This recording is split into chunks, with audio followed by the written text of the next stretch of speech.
Good afternoon, Dr. Khosla. It's such a pleasure to be with you here today. It's not often that we get a chance to talk about the journey of development alternatives, the 40 long years over which DA as an organization has grown, and the world has also changed in many ways. So thank you for being Hi, with Pat. us. It's the first time you called me Dr. Khosla for a long time, so I'm very honored, but I'm just as happy if you address me as Ashok, as the normal way. I have had an awesome 40 years with you guys. It's been a terrific journey, and I'm so glad that we have a chance to reminisce a little bit and talk about where we've been and where we ought to be going. Thank you. Thank you, Ashok. I just thought I'd keep this formal for the first 3.5 minutes or so, and then we could, get to a much more relaxed sort of conversation. I think the first question that anyone asks when they, want to know more about development alternatives is why. Why was development alternatives set up? Why did you take that step back in the early 80s? Mainly because many of my colleagues and I had been giving a lot of thought to the way things are in the world, and we came to the conclusion that it wasn't the way it should be, and the existing institutions were not capable of dealing with the problems the way they needed to be. I had a bunch of friends. It was a time when I was involved with the government of India and with the UN, and we used to meet in conferences and high-level meetings in airports, and instead of continuing to gripe about how bad things were, some of us decided we better do something. So a bunch of us, at least two people at that time, Christian Delight, a wonderful Canadian, and myself, one day resigned from our jobs, more or less on the same day, turned up in Delhi, and we decided to start Development Alternatives. And it's been an amazing journey since. I remember first having met Christian at your house, in fact, in your garage, where a lot of us started working. But in all this, there must have been a point where you decided that a new kind of institution is required. So what triggered that? Well, the issues were so big and so complex and so urgent that we thought that the existing institutions of governance, of government, of international agencies, of big business, and even NGOs were not adequate to deal with them. And we came to the conclusion that we needed to have a hybrid type of institution that would bring the strengths of all these existing institutions and not many of the weaknesses together into a new kind of enterprise, which we call a social enterprise. At that time, there were no such things, and basically received wisdom was that there couldn't be such a thing. In fact, I was very privileged during the preparation of the work that led to Development Alternatives to meet a lot of very eminent thinkers and management experts. And I even met Peter Drucker, the guru of management. And he looked at me, and at that time I was a bit younger, and he said, "Young man, you can either make money or do good. You can't do both." And the received wisdom was that you either did a big business and make a lot of money, or you set up an NGO and do a lot of impact. And my feeling and Christian's feeling was that that was not adequate, that we needed to do both, and we needed the objectives of NGOs and governments to do good, and the methods of business to scale up, to make the numbers possible. So we decided on bringing together what we at that time called a development venture, but it became to be called a social enterprise gradually.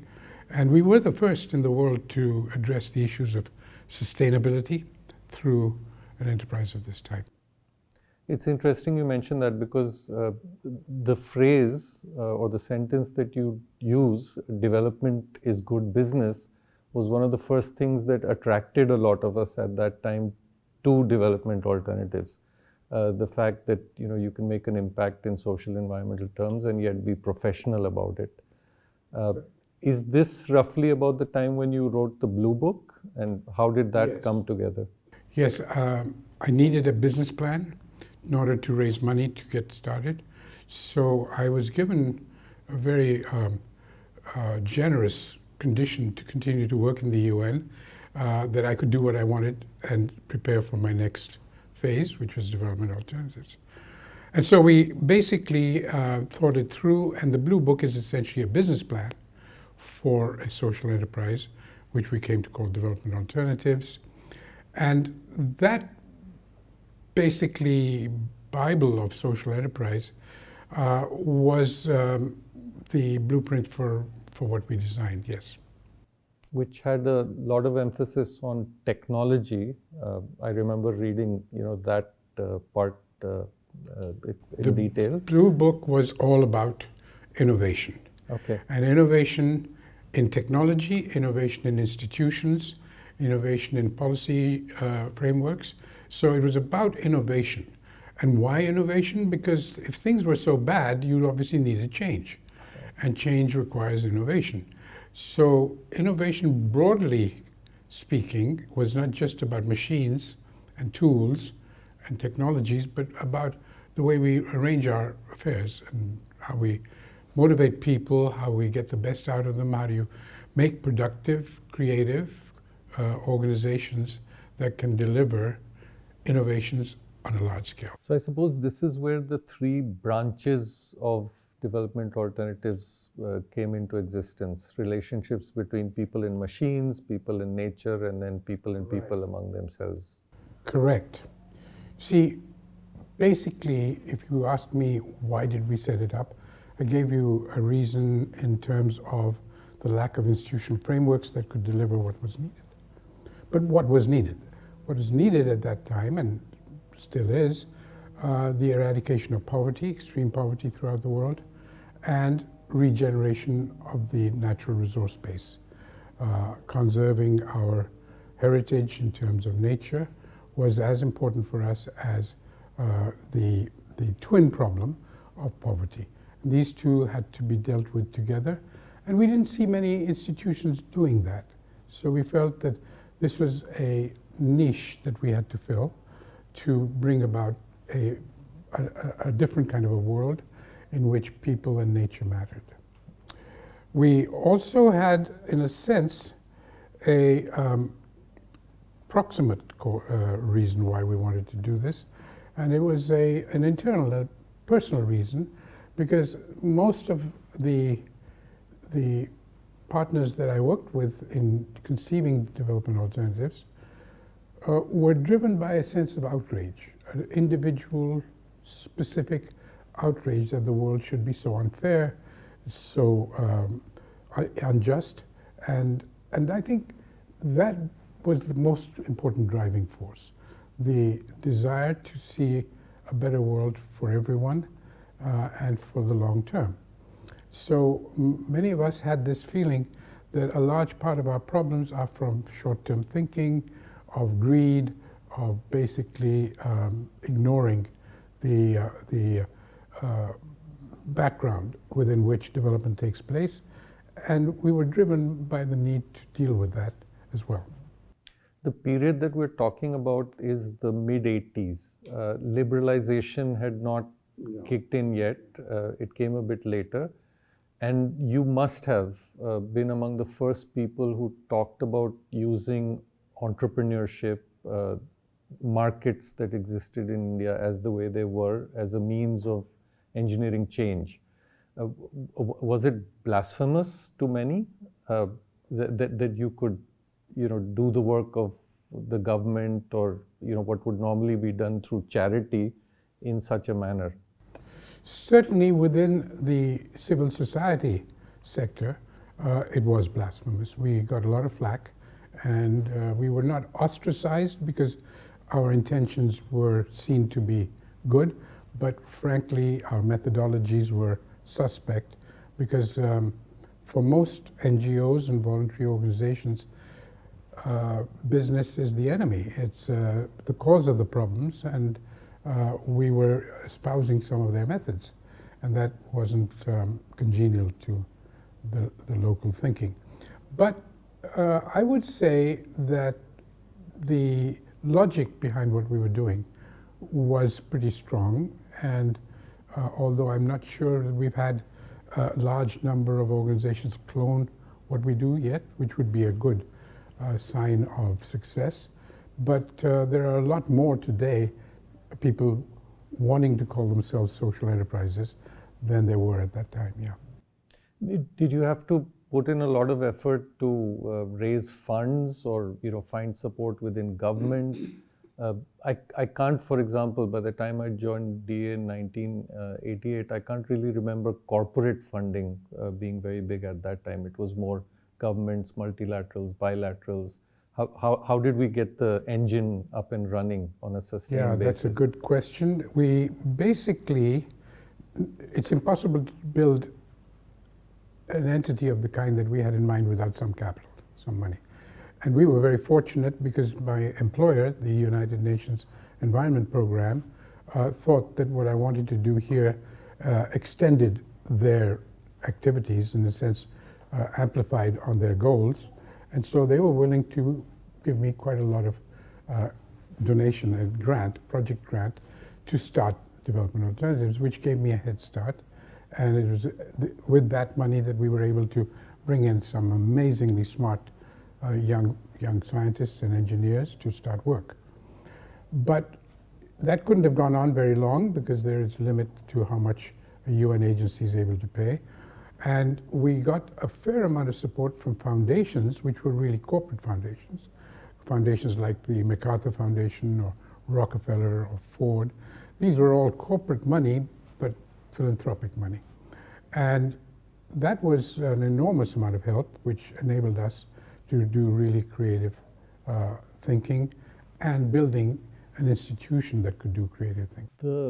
The mission of Development Alternatives has always been, from that time, to create sustainable livelihoods at scale, or to put it a little bit more finely, to create the means that would create sustainable livelihoods at scale. Why did you home in on that as the mission for our organization? For us, numbers were important.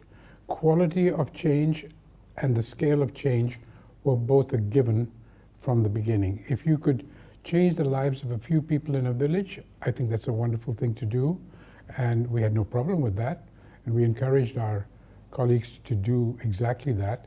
But if you were going to deal with the problems at the scale that they demanded, poverty and hunger and resource degradation are massive scale issues, then you had to match that scale with the solutions.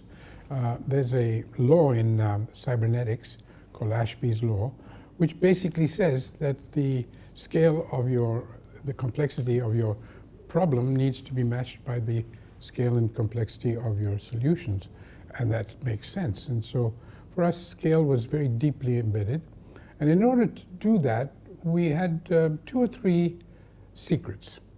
One was the application of good business management methods. There are very few organizations in the world that do better at scaling up than big businesses. And the second was partnerships, by doing things with other people, causing things to be done by other people. We did a lot of research and innovation, developed new ideas, new solutions, but we were not in a position to apply them all over the country by ourselves. So we worked by making them attractive enough, either because they were profitable or because they were very high impact, for other organizations to want to take this up. And very early in the game, probably when we were 2 or 3 years old, we got the idea that it was very much in line with Indian thinking, Indian culture, to cause things to be done. In fact, our language, our very way of speaking, embodies that. It's the only language system, the Indic languages, that have a tense called the causative. And this causative tense is a way of saying get something done as well as doing it yourself. And you take a verb like banana, to make, it comes with a causative tense called banwana. And banwana means cause to be, and get someone to make it for you. And it goes very deeply into our culture to make and share and partner. So our approach in a logo, in a slogan sense internally, the way we communicate it with each other, is we are trying to go the banwana route rather than the banana route. You can either set up large factories, or you can make the same things in small factories which you enable through your innovations. So for us, scale is important, and the means of scaling up is even more important. For many, and I'd say most of us, from the time I joined Development Alternatives till date, I think this is a distinction that is often difficult to grapple with, because if you're talking about roti kapda makan, or if you're talking about taking care of nature, it's much more natural for someone to want to just go and do it. Particularly, I think people that join our organization, that's the kind of motivation they come with. So when they're told, no, it's not about you're going and building a house for someone, but figuring out ways in which millions of people can build houses, it takes a little bit of time for us to sort of. Absolutely. And Pat, the other side of that coin is just as important. People, organizations, individuals normally need to get credit for what they do. And this banwana business gives credit to other people. So it's also a matter of thinking different about how you get rewarded. And in our case, we were willing to give up that reward that you get with people saying, you did this, by enabling other people to do it. And that's often not so well recognized by the people who need to support you. So we had to think that through quite a lot. And I think it worked. On that note, have you felt that we should have been recognized more, and you in particular? That No, Pat, I got all the recognition I could ever ask for. DA, I think, could have been a little bit more savvy in projecting its achievements in order to get more support. And for that reason alone, it would have been better for us to have a less humble approach to life. But I think the kind of attitude and behavior patterns that people like you and me brought to Development Alternatives as scientists, as people who were concerned with results rather than all the paraphernalia, we were uncomfortable with proclaiming from the hilltops how great we were. So that didn't actually come into our picture at all. Banwana would certainly rate among the top, 3 or 4 or 5 principles that we followed in our approach. And I think you just mentioned another there, humility, as individuals, as an organization. But what would be the others? I mean, if people were to ask you, what are the 4 or 5 principles that we've followed? The basic principles of DA that we try to inculcate in all our new staff members is a total non-negotiable commitment to integrity and to excellence and to maintaining the level of care that is needed for the issues that we deal with. Those are pretty well deeply ingrained in everything we do and in all the new people we get. But apart from that, it seems to me that one could say that respect, the word respect, in a kind of a Gandhian sense, is very, very deeply ingrained in our work, because if we didn't respect that woman in the village whose life is being shortened by cooking in a horrible kitchen, we would not be doing the things that she needs. So a great deal of our concerns can be revolved around the word relevance.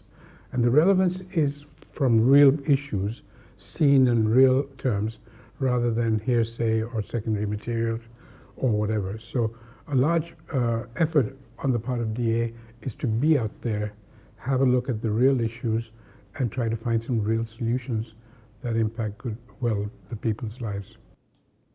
In 1986, going back now, what would it be, 36 years or so, apart from the fact that we were doing really interesting work in mud buildings, one of the things that got me hooked, this was when you'd come to deliver a lecture at the School of Planning and Architecture, was the emphasis at DA on systems and systems thinking. Why, again, I mean, complexity demanded it, but in an operational sense, in order to effect change, why have you from the very beginning, thought that systemic thinking is absolutely essential? Part of the reason is that I was always intrigued by systems and studied them. So professionally, I was, interested in application of systems thinking. But more important than that was the fact that the complexity that you talked about needed to join the dots. And basically, most of the issues that we were looking at, hunger, poverty, destruction of soils and lands and forests, all of these had very complex intersectional causes. And in order to deal with them, you had no choice but to be systemic. So we just found there was no way to get permanent solutions that were equitable, that were efficient, without looking at all the parts together. So a holistic approach, a systems approach, to whatever we did, whether it was for water or for sanitation or for energy or for housing, for example, was all embedded in an understanding of the interlinkages between all these. One of our colleagues, Zenith, developed a whole strategy, in fact, a policy for the country on rural habitat. Now, the reason that the government sort of bought into that was precisely because it took care of not just shelter and buildings and infrastructure, but jobs and livelihoods and the whole local economy. It was a systemic approach to building an economy in rural India. And that's what made it plausible. And in fact, I believe, because it was more or less adopted in total, effective. It made a difference. And so we got more and more feedback that systems thinking, really formal thinking, is important. There's another reason. DA, Development Alternatives, is an organization that has a subtext. It has a sub-goal, which is not sub in the inferior sense, but underlying everything. Mm-hmm. And that is to build the leaders of tomorrow, the people who will be, whose lives we're dealing with and who will be responsible for other people's lives in the future. And for young people, they have to recognize that the world is changing so rapidly that it's no use having specific skills. If you can code computers, it's great, you can do coding, but the kinds of jobs that you will be doing in 10, 15 years' time have nothing to do with coding. You've got to do, and we came to the conclusion that the one skill that everyone will be needing is how to deal with changing circumstances. And there's nothing better than systems thinking for that. So we really tried to build that into our thinking, because without being able to connect the dots, the kinds of changes that are taking place with climate change, biodiversity loss, species extinction, we're going to have to live in a different world. And your training in universities and in schools, not just in India, but all over the world, but we're concerned with India, was really how to learn skills to do a particular thing, which is of importance today. But it won't be tomorrow and day after. And a large part of the systems thinking, the modeling, all the tricks of the trade were critically important, and that's why we lay so much emphasis on it. If we may, let's go back to those early years. You talked about hunger, poverty, land degradation. Those were the problems of that time, and in that sense were the first things that DA began to pay a lot of attention to. Or for example, women and the challenges that they faced at that time, continue to face in many cases. I remember you once told us when we were working on cook stoves that we'd set up a special award, or you'd give a special award to someone who could find a solution to women, particularly in North and Central India, having to make rotis every day because it's not done anywhere else in the world, right? That particular form of drudgery where fresh bread has to be baked by women 2, sometimes maybe 3 times a day. It's a form of slavery, it's something we had to deal with at that time, and Right. still do. And try to do. But do you think things have changed? 30 to 40 years down the line, do those problems remain? Have they taken a different form, or have solutions been found to some of them? There are a few areas where there are solutions being found and being propagated in food production, in food processing, and energy areas and so on, but nowhere near enough. And the result of that is that the actual problems of hunger and malnutrition and loss of resources are actually worse today than they were 40 years ago. So to some extent, it is our urban perception that things are improving, but actually, you and I work in the villages, and we can see a great deal more needs to be done, and it's not really changed very much since we started in 40 years ago. So I would say the answer to your very important insight is that all the efforts of governments, business, NGOs, everybody, to find solutions have still not actually solved the fundamental problems of the country, which is of large numbers, literally, 3/4 of the country being left behind in the economy in terms of physical health, of their education, their intellectual health, and in many other ways. So the answer to your question is no, we haven't been able to deal with them at the scale needed. Does it still trouble you that we might be 2 countries, that there's an India and there's a Bharat? Yeah, very deeply. That's really the issue. Not because they have different cultures, which is wonderful, but because they haven't benefited from each other, except through exploitative labor relations. There is really no real contact between them. It's improving. The modern economy, mass production, plastics, bicycles, etc., are now beginning to be available to people who didn't have them. But the hope in their lives, the aspirations, and the actuality in their lives is a huge gap. And frankly, it bothers me a lot, yeah. You brought the first personal computer into the country.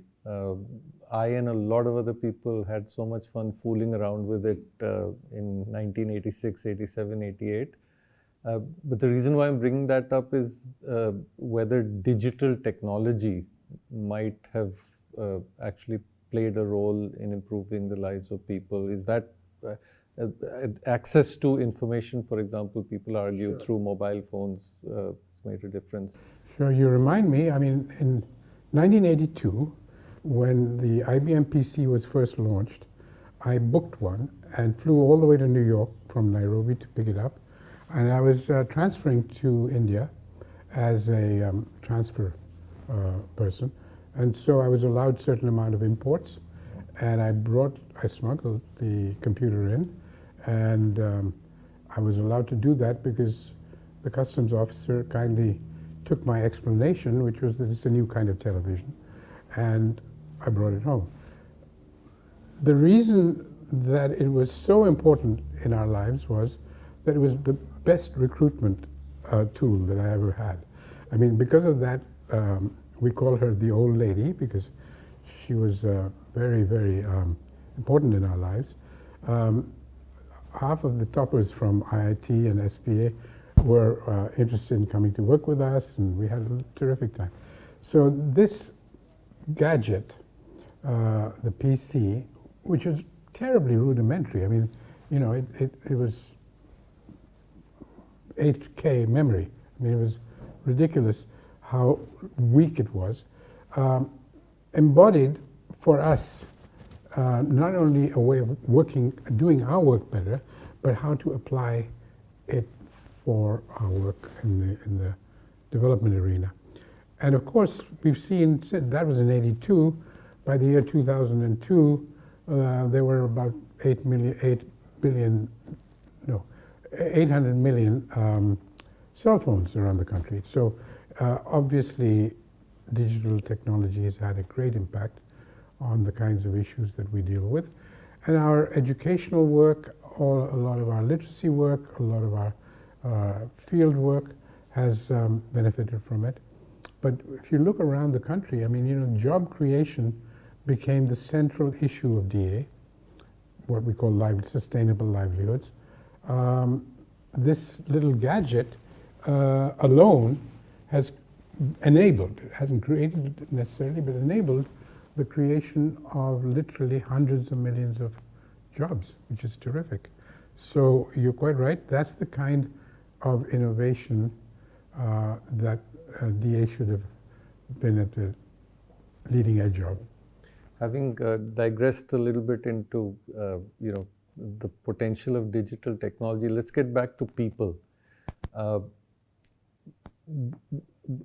DA as an organization, and I know you in particular, have always believed in people per se, the kind of things people can do, right from, you know, the woman in the village to professionals to sometimes exceptional leaders that we've seen in civil society, in the corporate world, sometimes even in government.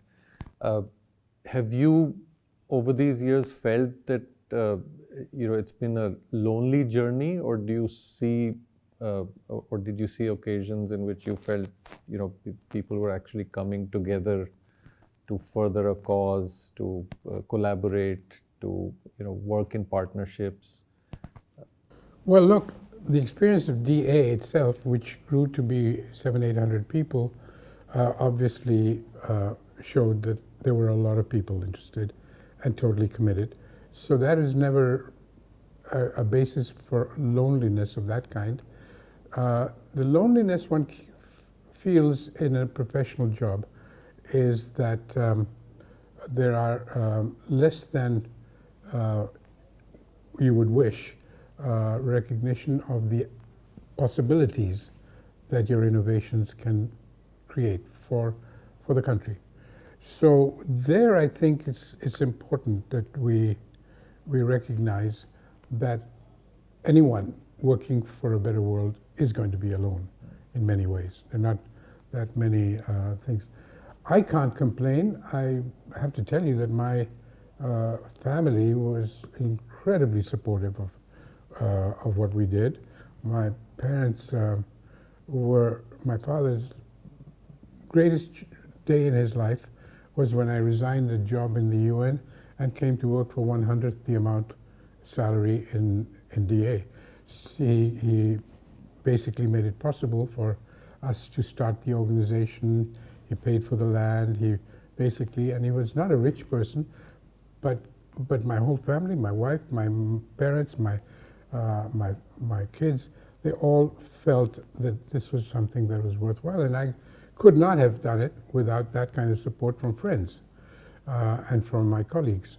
So alone, being alone is a very stratospheric kind of feeling, being alone in the universe, but not locally. I mean, I think I got such incredible support from all the people we worked with and other NGOs and our partners, that I don't think that was a real issue.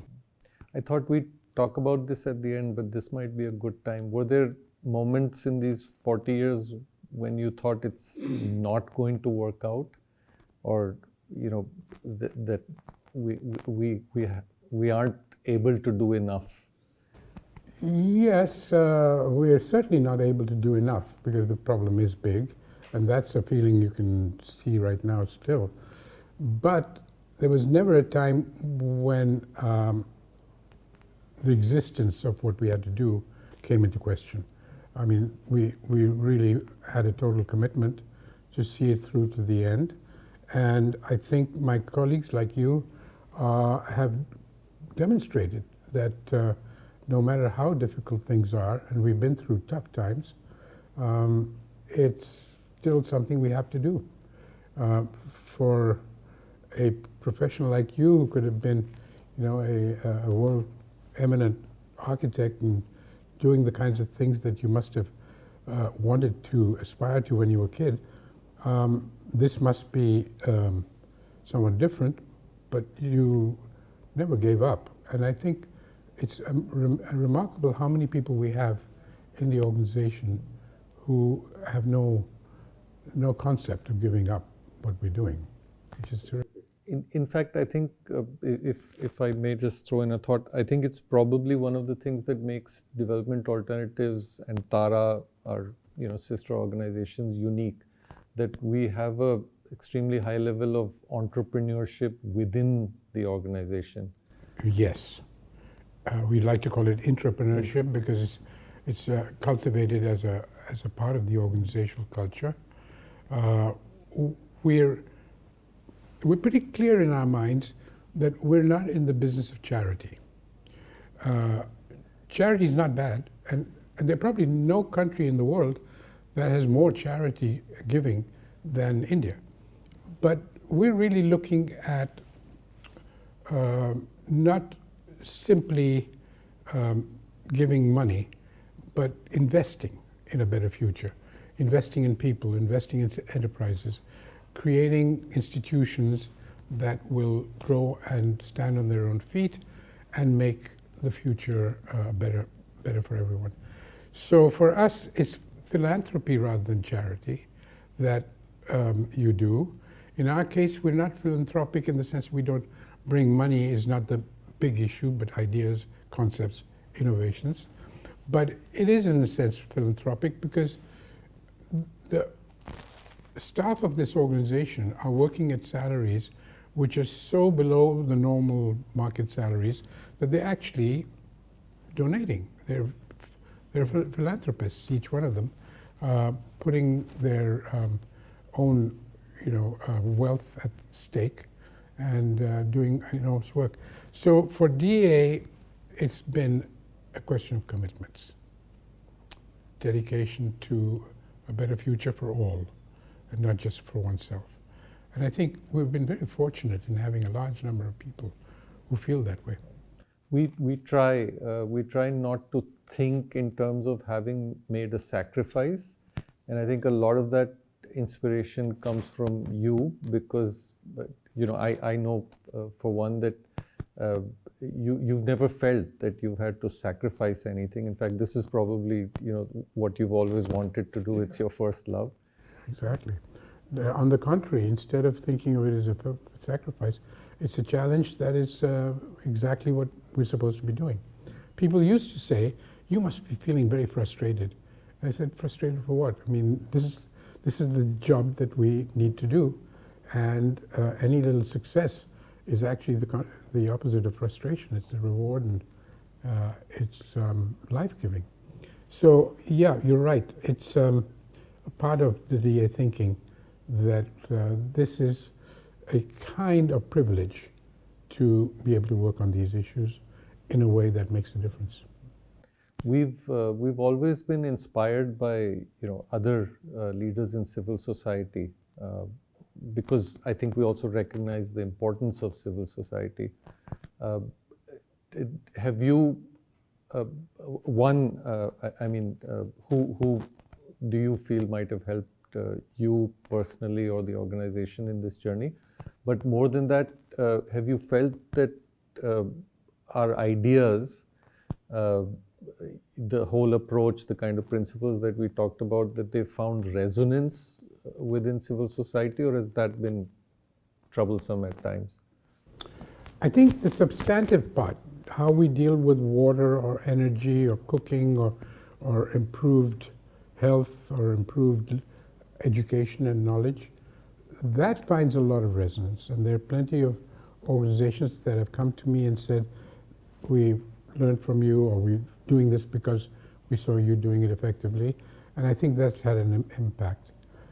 The business end, the scaling up end, it has not really taken off in one sense, in that people don't see the congruence between profits and impacts. And maybe in many cases they may be right. But it seems to me that a whole network like the Ashoka network is social entrepreneurs. And there's a lot of people in that who have basically either been alumni of DA or have been encouraged by the experience of DA to become social enterprises, which are recognized on a global scale. So it has had an impact, yes. So Ashok, a lot of the people, when they talk to us, they just cannot believe that you did nuclear physics at Harvard and then ended up setting up development alternatives. So how did you get to Harvard? What happened there? Well, the answer to that question is, to some extent, I could have dropped physics because I was no good at it, or I had some very deep reason to do something else. And I think I'd like to think it's the second, that when I was very young, I grew up in an academic household. My parents were university teachers. We, at partition, left Lahore, where we used to live, and go back to where our grandparents lived in Kashmir. One evening in late October 1947, the Pakistani government sent raiders in, and they were pretty awful people. They did nasty things. And all of a sudden, the lights went off because they got to the power station in Baramulla, and we were left with no electricity, and lots of shouting outside, saying, you better get out of here, you will be killed or raped, and you don't have much time. And my mother had a few canisters of petrol, and we commandeered the next door neighbor's car, filled it up with the petrol, and started driving towards Jammu, towards civilization. And basically, it was an adventurous journey. We ran out of petrol. We walked for 5 or 6 days down to Jammu, down the hills, up mountains, and all over the place, and ended up in a refugee camp here in Delhi. My father was an eminent professor. He was invited to join the Foreign Service, went off to London and took us with him. And we grew up for most of our youth in England and in Europe.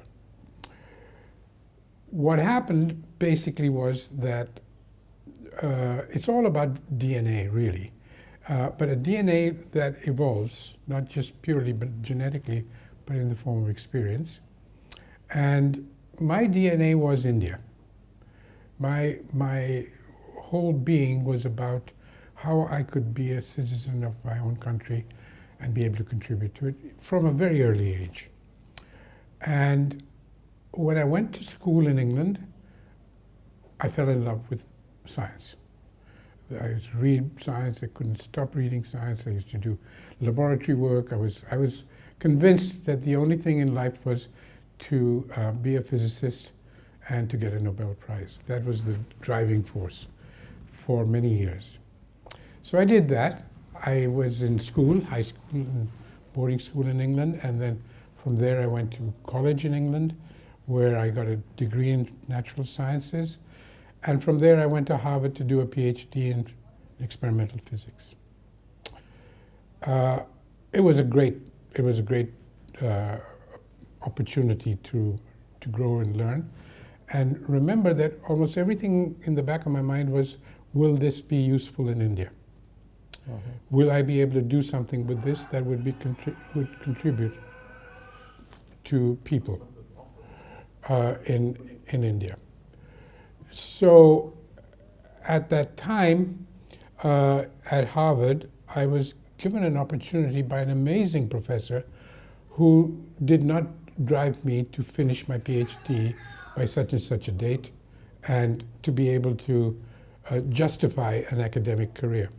He allowed me more or less to do whatever I wanted, and being at Harvard, what I wanted to do was learn everything. So I went to the business school and basically got an informal MBA in the sense I didn't have a certificate. I went to the economics department and went to all the lectures, and I studied literatures and other things too because that was fun. But essentially, one day I realized at the age of 31 that I was basically indulging myself too much. It was a great experience and great learning, but I was putting off the date to getting home. So I wrapped up my luggage, and my parents sent me a ticket, and I came home. At Harvard, I was not only learning a lot of things I thought would be useful for India, but I was also running businesses. And basically, one of the businesses that I was running was a computer data management system, and we had a big computer, so I was really making a certain amount of money and doing something that was interesting. During the summers, I did something that no graduate student would ever think of doing, which is selling encyclopedias door to door. And that was an unusual experience. I think in some ways, those 3 months, 1 month in each of 3 years that I worked, I learned more about people, about management, about managing one's time, and a lot of other things than I did in the whole of my Harvard studies for 10 years. So basically, I was a mix of an academic and a business person at that time. And I was making really, enormous money, and I was having a great time.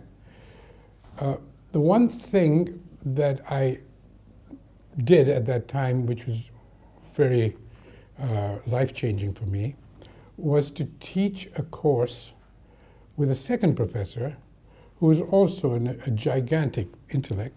His name? His name was Roger Revelle, and he was the one who discovered climate change. He was an oceanographer. He found that the amount of carbon in the oceans wasn't matching the amount that it should be there, and he asked the National Academy of Sciences to conduct some experiments, measurements of carbon dioxide, and wrote a paper on climate change. And he and I taught a course on environment. It was the first university course anywhere in the world, and it was a very visible, almost emblematic course, which was taken by 300 or 400 students. It was a big course, and I was teaching sections of those.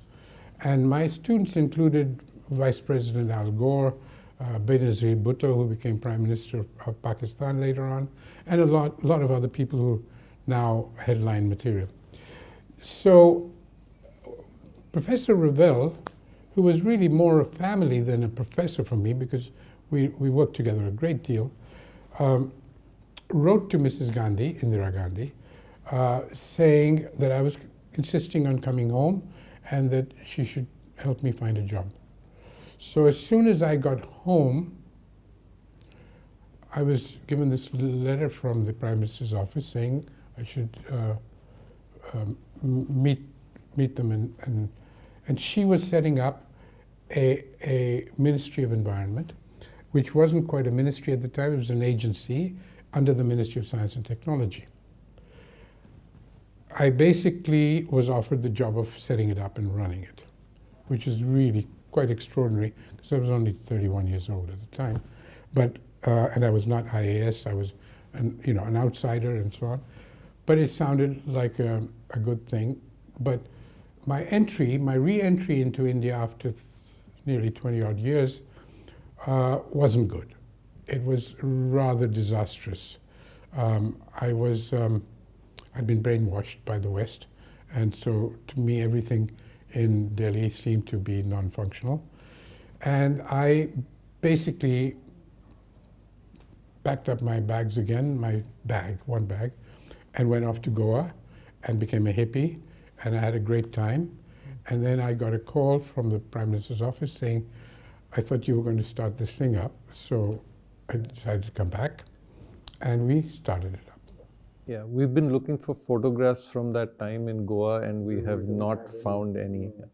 But just to go back for a moment, was it those years at Harvard where you learned how to work, 84 hours at a stretch, and Yes, something that's troubled us till date? Because I know. I'm trying to get out of those bad habits, but being in a university, the clock doesn't work. And my lab was there all night for me to work, and during the daytime I could go to lectures and talk to people and so on. So yes, what I tried to do when we set up DA was to give my young co-workers an opportunity to do the things that I had an opportunity to do, which was make good use of time. There was always some cafeteria open at night and you could go and eat, but every minute counted. So to some extent that has infected DA, and hopefully for the good. But basically being a graduate student meant making full use of every resource you had, including time. Basically after that, I ran this Office of Environment, which was for 5 years the most powerful job I can ever imagine. Everybody thought that I was reporting to the Prime Minister, so anything I said was seen as word from the top. And I went around stopping factories, doing all kinds of outrageous stuff, which very quickly led me to an understanding of what environment meant for India. Everybody used to laugh at me and said, what are you doing in India? This is a poor country. What are you talking about pollution and why? It was a laughing matter actually for a long time that I was working on these issues. But in a way, that experience in India, those 5 years, led to the whole concept of sustainability, because later on I was in a position to put that into the global jargon. And sustainability was a way of seeing the environmental issues as being tractable for a poor country. You don't say no, you say yes, but. You have to find ways in which you can get your cake and eat it. You need fertilizer, and you're not going to be able to put it in New Bombay, which is what we were asked to approve, but you put it somewhere where it's going to damage fewer people and use different kinds of technology and is a better designed project. And so, in those days I had to deal with projects like the Mathura refinery, like Chilka Lake, like Kashmir's environmental issues and so on. And these were very high visibility issues. And I got very deeply involved with the global environmental movements since I was the government delegate to all the conferences, including the big Stockholm conference, which started the whole process. This meant that I got invited to join the UN to help set up the headquarters in Nairobi of the UN program. Infoterra. Infoterra was the information program in the environment program, UNEP. And basically that was the starting point of a global presence, because I was all over the place. I went to 110 countries trying to get governments to set up agencies, but that also meant that I could get involved with the Club of Rome, with IUCN, with the International Resource Panel, etc. So when I was back in Delhi at the end of it all, after the UN, I set up Development Alternatives. I was still one leg in the international system. And that leg was only possible because I had huge colleagues, a set of colleagues who could provide me with support and continue the work of the organization and provide me with the intellectual support to be able to influence the global scene. So gradually this thing, continued. I became president of the IUCN, and that's a very big organization, scientific organization for conservation. Then I was also involved with the Club of Rome, which really, in a sense, started the whole environmental movement with this book called Limits to Growth. And I became president of that and varieties of other things. Later on, I set up and chaired the International Resource Panel, which does what IPCC does for climate, it does for resources. And I headed that for 10 years. So that was a very active time during which I was in airplanes most of the time, but it brought in lots of ideas and information and support for the work of DA.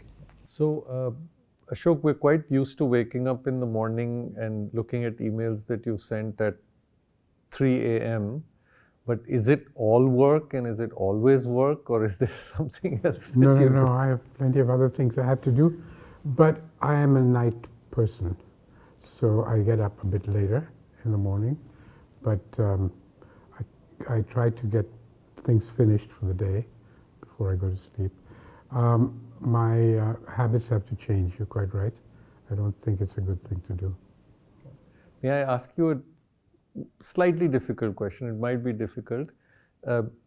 Have your colleagues lived up to your expectations over all of these years? Yes, and more than my expectations in many ways. They've stayed the course, as we said, and that's amazing. Some of them have left to do terrific stuff. It's very nice to have alumni go and change the world from other vantage points. Yes, I think I would say generally it's been terrific. We were set up very consciously, partly by me, as a long-term proposition which would last way beyond the founders.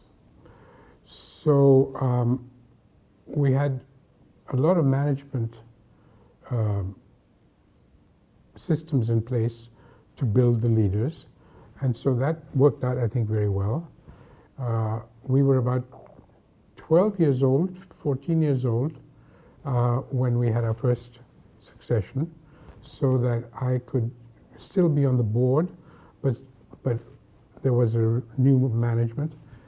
And I remember many times saying to myself, I wouldn't do it that way, but I was very disciplined not to get in the way of the new managers and tried to encourage them to take risks, to make calculations that were good for them and for the organization, for the country.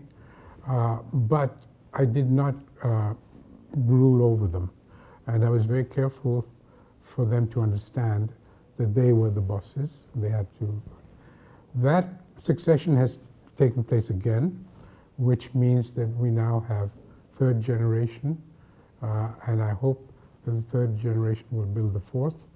I think DA is here to stay and will make a very big difference, partly because of that obsession I had to not have a temporary organization that disappears when the founders are no longer here. And I think that obsession must have been problematic for other people sometimes, but it was important. So no, I think I'm very proud of the colleagues and their achievements that we've been able to make.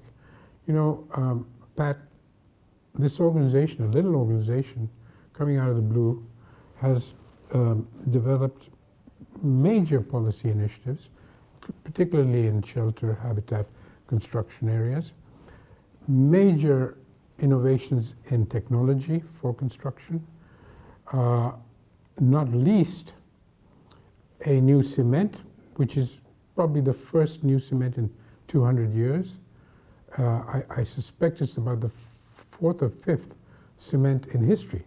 I mean, since Babylonian times, there have only been 4 new cements made, and this is the 5th one. And I think that's quite remarkable. We've had a certain amount of support from foundations, from bilateral agencies, from governments. The Swiss government, the British government, the Nordic governments have been really remarkably supportive, partly because they saw that we had a system in place for the long term. Absolutely. I think it's a little unfortunate that in the last decade or so, there hasn't been that much support for innovation, because if we've been good at one thing, it is that, I think, rewriting or recreating the way in which things can be done, a lot of which, you know, we're still doing in, you know, entrepreneurship, or even the way CSR is understood, or the way in which those kind of projects should be managed, plastics, policy initiatives. But Pat, innovation is only a subset of the kind of thing we really need to do, which is strengthening the institution's ability to think for itself and grow. When you evaluate your work of the past, it costs money and people and time. When you do a certain amount of planning and exercise, you know, strategic, you need resources. That has not been easy. We've been royally supported for projects. I mean, we must have raised more than $350 million over these years for the work that we do, which is good money. Out of that, the amount that went into innovation and institution building was probably 1/10, 1/8. Probably even less. Even less, yeah. And that, I think, was unfortunate, because we could have done an enormous amount of institutional model, which would have been a major breakthrough. And it's become even more difficult to, you know, raise that kind of money now in the last, I'd say, 5 or 6 years. It disappeared. It's disappeared. No support for that. We never, and I know this is something that you know, you've looked at personally. We never got, you know, a big grant from a high net worth individual or someone of that kind. Was that by choice, or? No, when you later on in this conversation, when you asked me what were our failures, that was my failure, personally, because I'm not very good at asking for money. So it wasn't an external factor. It was really something that we're not very good at. It's interesting you mentioned that, because one of our dearest friends, Urs Heierli in Switzerland, I happened to run into him one day in Bern, and we had lunch together, and he said, we started talking about you. And he said, the 2 things Ashok cannot do is, one, ask for money, and the second, you know, that I thought it was particularly insightful, was that you can't take applause. And I realized at that time it's difficult for you to, you know, be on a stage and have an auditorium full of people clapping for you. Is any particular reason why? No, I think I was just brought up in a family and schools where modesty was a part of one's culture, and I'm not very good at receiving compliments or begging for money. That's true, and I recognize that DA has paid a heavy cost for that. Looking back, half a century, even before DA, is there anything you would have liked to have done differently? Yeah, well, I can think of a lot of things I would have done differently.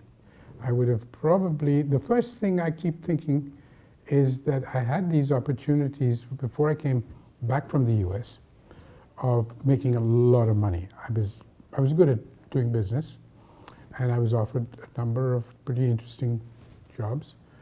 And had I accumulated enough to capitalize DA better, we would have been different. We would have been in a different place.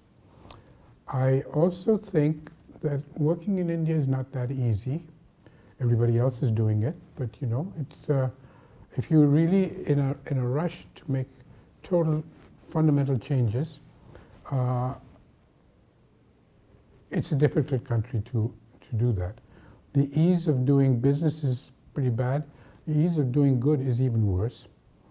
And I keep thinking, from experience, by the way, from having done it, had I started doing the same kind of work in Singapore, say, where the government and business considers it a privilege to support good activities rather than find ways to stop them or slow them down, would have been a good choice. And I think the idea of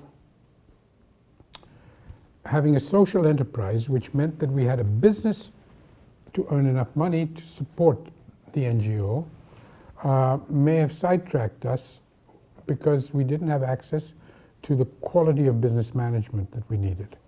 Or the capital. And indeed the capital, exactly.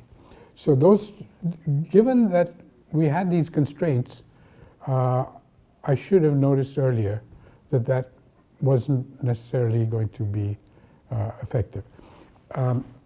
The fact that we had a business model, from the beginning of generating funds rather than begging for them was actually a very healthy thing to do, and I think it was unique in many ways.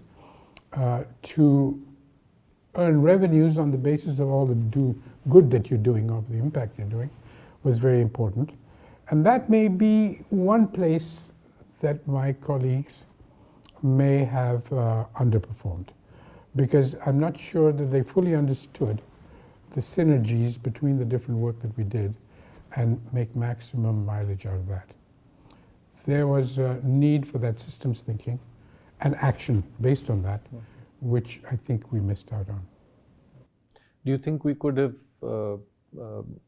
collaborated more, worked more with partner organizations? Because it's feedback that we receive at times that development alternatives and Tara, we want to do a lot of what we do on our own. I'm not sure that's a fair criticism of DA, because I mean there are very few NGOs that I know of that have so much partnership. I mean, we had a PAX program in which we had literally hundreds of field partners with whom we worked.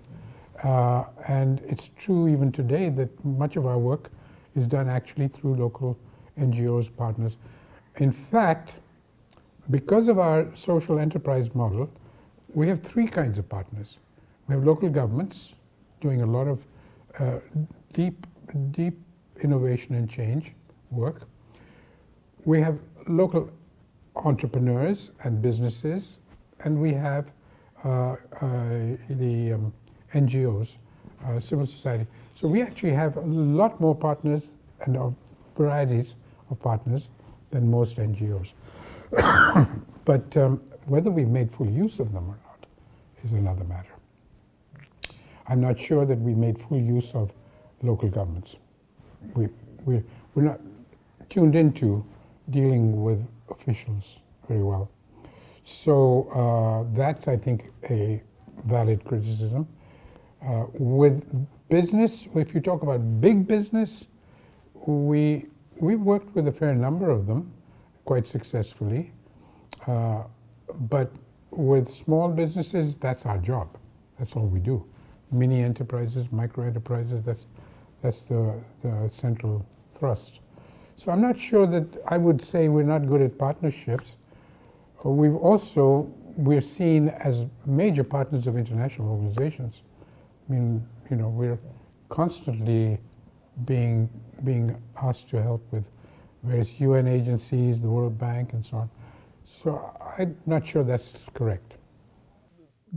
Looking ahead, what would you individually want to do for the next 5 to 10 years? Well, I would like to ensure that by the time I hang up whatever it is that I have to hang up, that this initiative, the TA initiative, and all its ramifications are on a firm footing and are able to continue to do amazing stuff. That's what I would like to see. We now have to rebuild the organization. It's taken a bit of a beating because of COVID and because of various policies that have changed, and it needs really to get back on its feet. And if we can get it back on its feet in the next 2-3 years, I think we can do some pretty awesome stuff. Do you see yourself doing more writing work? That's something we'd love to see. Yeah, me too. I just am not a very good writer. I would like to do that, and maybe we can start with the transcript of this conversation. It's a good way to That would be get a good going. start. Yeah. We've cherished, and I've spoken at length about this to colleagues over the years. The Saturday meetings, for example. I don't know when you thought of introducing them, but I've been taking part in Saturday meetings since 1988, almost every week. 12 months of the year. Yeah. But was that a way of one sharing what's on your mind, but also listening to people? Yes, origins are both those. Above that was the fact that we were getting a lot of young people whose training at university or even school wasn't adequate for the tasks we were setting ourselves. They were not able to either think through these issues or have the tools. And then secondly, one of the most important skills that people now need is communicating, to be able to communicate their ideas and to convince people of their ideas. And way back, we were probably less than a year old, I conceived of the idea that there would be a town hall meeting at everybody in the organization who is within 150 kilometers, they have to be there. And it was a very important part of building an organizational culture. It's semi-formal, formalized. We have 2 or 3 very powerful presentations on work that has been done. And the instructions to the presenters are, don't come and make excuses. Don't say if I had more time or I had more money, I would have done a better presentation. This has got to be the best presentation you can make and no excuses. Those presentations bring everybody, the whole organization, up to date on each of the things that's going on. So over a year, you pretty well have an idea of what the organization does. It also gives you an opportunity to cross-fertilize and to bring in connecting the dots. So that's very important, systemic. And thirdly, the communications. It's really a fundamental thing. We feel that it stood people in good stead. They have to go out there in life and convince others to support them and to work with them. And this is a great training. And the feedback we've got from people who have long since gone on to work in the World Bank or teaching at Harvard or wherever, the feedback from them, from the alumni, is that that was the most important part of their experience in DA. And I think that's a very expensive organizational commitment, because there's a couple of hundred people tied up for a whole morning, but the payoff has been huge. One of the things that's more or less inked into organizational culture is that we don't have executive assistants and secretaries, and you've done without one for all of these years. It's a bad habit to, you should be using people and resources at the level that they, now I'm pretty fast at typing and everything else, so I can do my emails, etc. But making appointments and doing, normal routine stuff, I'm not sure it's a good use of my time. And so now, after many years, I've started to find help for that. Are you still buying new gadgets almost every month? Not almost every month, whenever I see one. This organization has benefited from many of those gadgets. I used to stop off in Hong Kong or in Singapore in my way to Japan or wherever, and go off and buy huge amounts of software and hardware and so on. And you guys benefited from that. So I'm not ashamed of being a gadget freak, but at the moment I'm more concerned with trying to use my brains. And where do you stand on the Apple versus Windows debate? I got the first Apple. Literally it was about the 100th Apple off the conveyor belt. I got it really Mac. early. Yeah, sorry, I didn't mean the phone. I meant the PC, the IBM PC, I bought way back in early mid '82, and I stuck with it till 1998. And then one day my son came to me and he said, "Dad, you're going to get old before your time. You better switch to an Apple." So I did. And frankly, it was a pleasure, and I'm glad I did it. And about 2 years ago, I decided I'm going to go back to a Windows computer, which I did, and it was a disaster, so I'm now back at Apple. We're going to make use of that statement in many ways, or Apple will, I guess. Yeah. Anyway, Ashok, you've never taken a holiday, or at least none that we know of, and certainly not on account of falling sick or anything. So yeah, that last part is correct. The idea of a holiday is to be enjoying what you're doing. So I enjoy what I do, and I'm on a pretty well permanent holiday.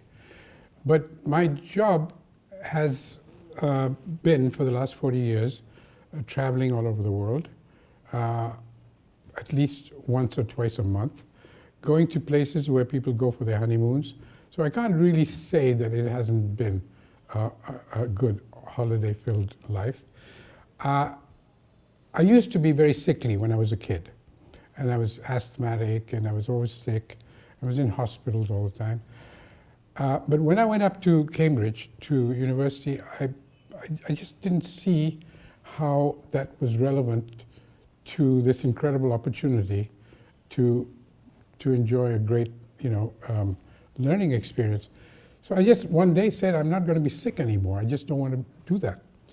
And frankly, I haven't taken a sick leave since then.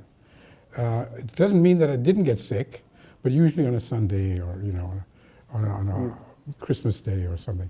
But I have not been in the government of India, in the UN, and at Development Alternatives. There's no record of my having taken sick leave, simply because I thought it was a terrible waste. And it's not mind over matter. It's just that, I was fortunate. I did take 2 weeks off when I had my knee surgery, but that I'm not counting. Yeah, but your laptop would have been with you. Was there, yeah. But I did have an operation which meant that I was off for a while. The Mahatma, Gandhi ji, was a significant inspiration uh, in evolving not just your approach to development, but I dare say how to approach life itself. Uh, what kind of values espoused by Gandhiji have you found important in the work that you've done and Development Alternatives has done? Today, referring to Gandhiji as an inspiration has is a handicap, because young people don't seem to think that's terribly relevant. And even older people. I was on a conference call the other day, and I was talking about our Gandhian approach to marketing and so on, and they found that a little bit odd, even pretty eminent people. I've had a very variable relationship with Gandhi. I was in a boarding school in England, and I had to write a student essay, one of those big, essays that you get a prize for, and in the graduation you get a certificate and so on. And I chose to write it about Gandhi. And it was, looking back on it, pretty critical. I mean, I was 17, it was 10 years after Gandhi had been assassinated. And frankly, I was very skeptical about his view of development as vis-a-vis India. It seemed to be, to me at that time when I was 17, a little bit ancient and out of reality, out of touch with reality. However, when we set up Development Alternatives, it was not seen as a Gandhian institution. I didn't see it as a Gandhian institution. But as we developed it and we started working with technologies and with empowerment and with the issues of community development and so on, each one of the Gandhian concepts, from Sarvodaya all the way to Antyodaya and in between, kept coming up. So by the time DA was about 5 years old, willy-nilly we had become a Gandhian institution. We were worried about sufficiency, about waste, about all the kinds of things. Gandhiji was an incredible ecologist, ecosystem person. He really understood. He was a systems person, He understood all these connections between different parts of life. And frankly, our espousal of Gandhian thinking is actually from a practical point of view, not something that is ideological. Because when we started selling handmade paper, we were forced to think about where the money flows. And the importance of local economy and impacts was a purely Gandhian thing. And it was aha. When we figured out what we were doing, Gandhiji had already thought about a long, long time ago. So appropriate technology, Fritz Schumacher was a Gandhian. So a lot of our stuff that we were doing was very similar to Schumacherian principles, which were Gandhian principles.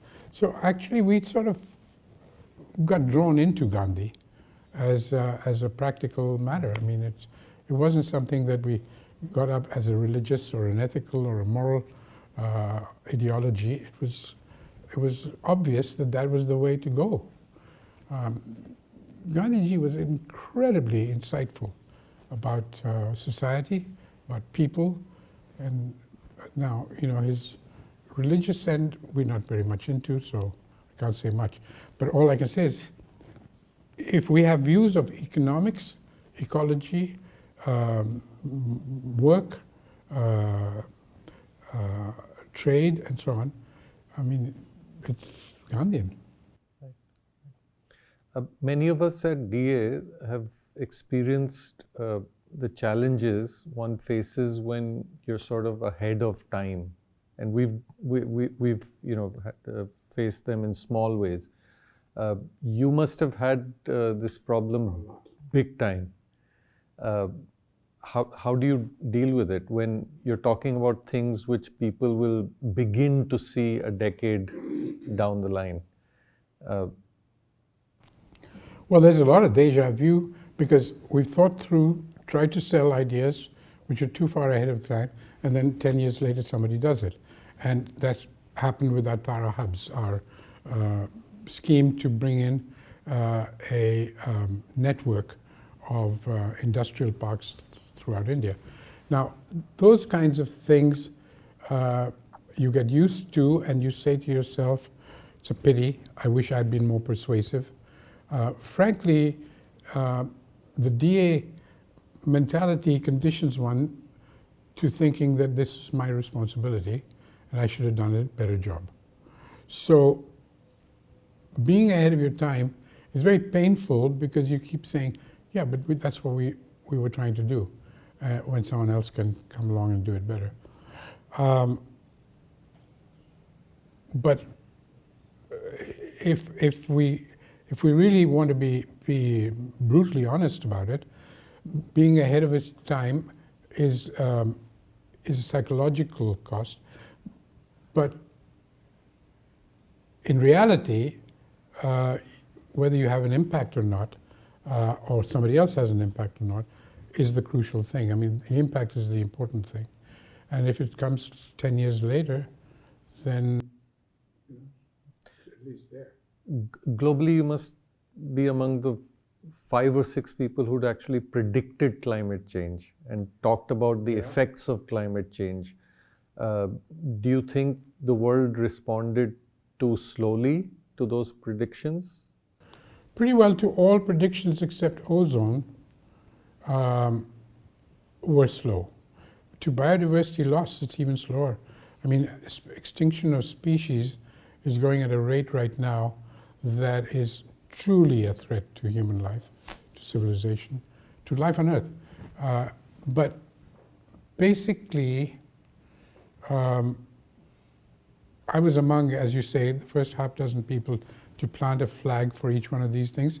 At Rio, where I was chairperson of the NGOs and subsequently, look, the word sustainable development was first printed in a book called The World Conservation Strategy, of which I was a co-author. I mean, you know, we took that, put it into the Brundtland Commission, where I was a member, and that led to Rio Earth Summit. And all of these things were known, but nothing has been done about them. Very little has been done about them. And it's painful to see missed opportunities. But being ahead of your time simply means you didn't communicate it well, I guess. And I think that's part of the reason one has to accept that. And yet you chose not to be an activist or to be an evangelist on these kind of issues. Yeah, look, there are different ways to be activists. You're an activist when you go out there and work with the self-help groups and FPOs and so on. All of that is activism, and we do a lot of activism in various ways. Activism without solid thought and without solid action behind it, I think is meaningless. Is Greta Thunberg an activist? Is she the kind of activist that is going to have an impact? It seems to me that you don't have to be a scientist or an engineer or whatever to make a difference, but simply to shout from the ramparts that something is bad is not enough. And at least it wasn't for us. There's a new generation of leaders that have emerged in the climate and development space. And you've probably now seen, 2 or 3 generations. But today, to people who are in positions of influence, who can make a difference, what would your message be? To take these, what are called poly threats, seriously.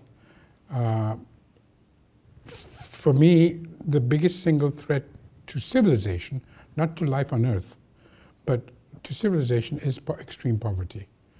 And I think that's something that is so urgent that they should drop everything else and do what is needed on that. And what is needed on that, believe it or not, is development. I mean, the birth rates in the world are going down because of improved lives, and we need to speed that up. Climate change, biodiversity and loss of species, and a renewed thinking about waste and pollution, which are the sort of 5 big issues, and they can't wait. So if I were to talking to someone who can do something about it, I would say, put these on your number 1 priority before you do anything else.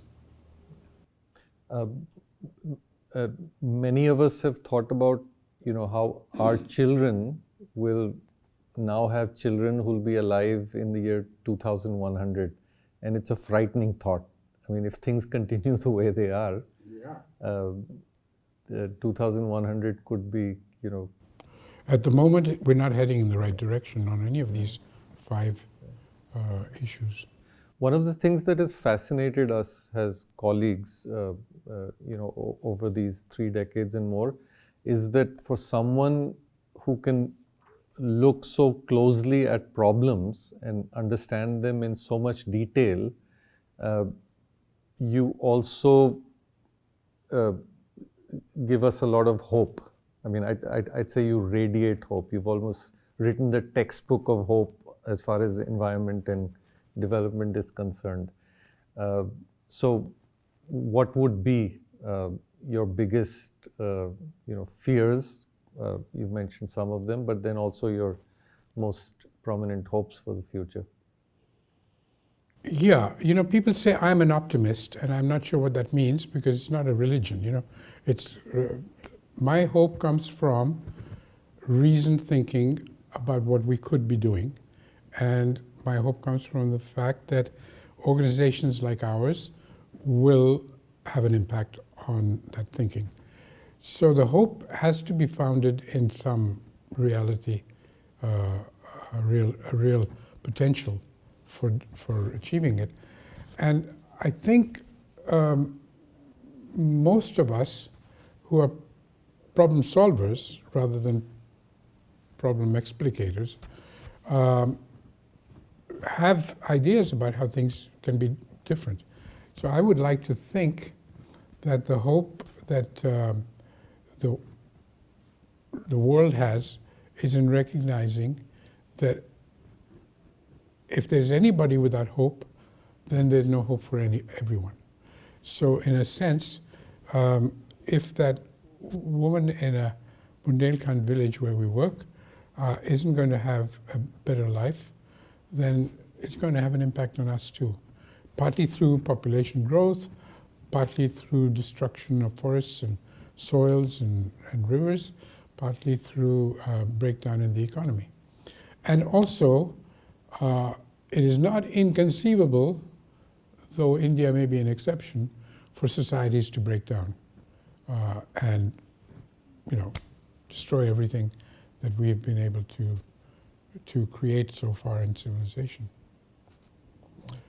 I don't think that we need to go into a dead end.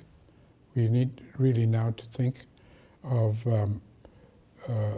changing the relationships between people and nature, people and people, so that we have, how would you say, justifiable hope. It's, I think it's a question of waking up every morning and remembering that if there's one person without hope, then there isn't much hope for all of us. Or Robert Kennedy, you remind us often of what he said. Well, that's about creative solutions.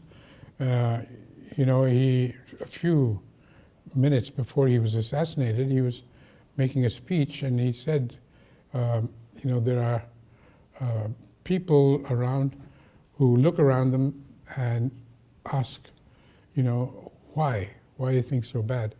I look around me and ask, why not? Why can't we solve them? So in a sense, that's what DA is about. We're in the business of solving those problems, which automatically means you've got hope. Otherwise, why would you be wasting time? Thank you so much, Dr. Khosla.